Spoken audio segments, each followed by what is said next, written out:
Hello again.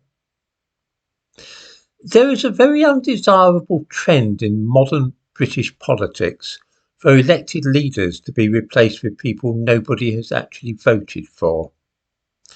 We've seen this with Prime Minister Rishi Sunak, of course, who replaced another unelected Prime Minister, and then too the same thing has happened in Scotland with the First Minister for whom nobody voted. What was once an unusual circumstance in British politics seems to have become something of a habit. I was thinking of this while watching Kier Starmer give a speech the other day. This was the speech in which he was addressing Muslims and cunningly removed his poppy from the lapel of his jacket before giving the speech, in case any of the Muslims would have been offended at the sight of it.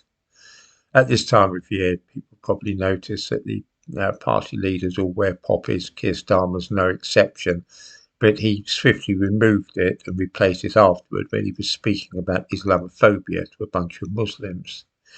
This is really typical of the man. He is so completely bland that there is very little to which anybody could object in his politics. He's a faceless man whose policies change and mutate to suit everybody. This avoiding saying anything controversial or indeed definite about anything at all is paying dividends, because all the signs are that Kier Starmer will be our next Prime Minister sometime in 2024. The question is, what happens then?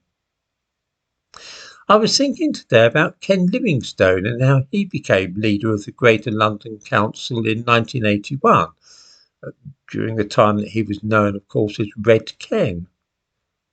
He was very popular with many Londoners, especially those who didn't pay rates or who were on social security.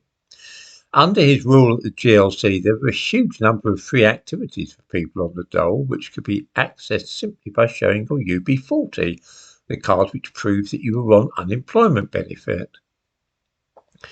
Indeed, it was joked at that time that a UB40 was almost as handy as an American Express card.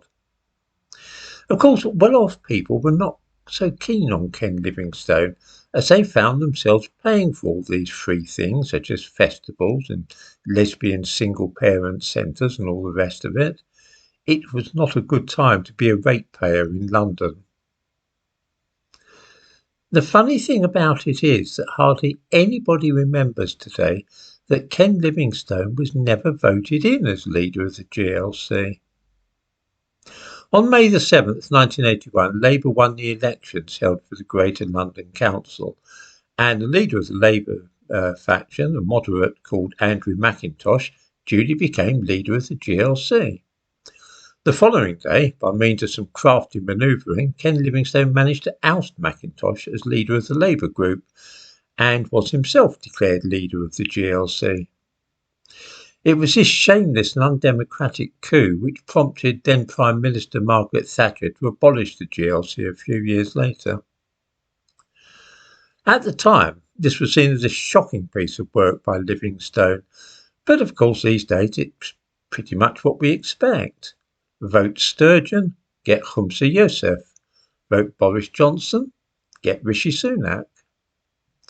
I cannot believe that Kier Starmer will remain in office long if he really is voted in next year. I have an idea that he's no more than a stalking horse, a very colourless and uninspiring man who will get voted in simply because he seems safe and so many people are sick and tired of the Tories, rather than because they think that Starmer really is the man for the job.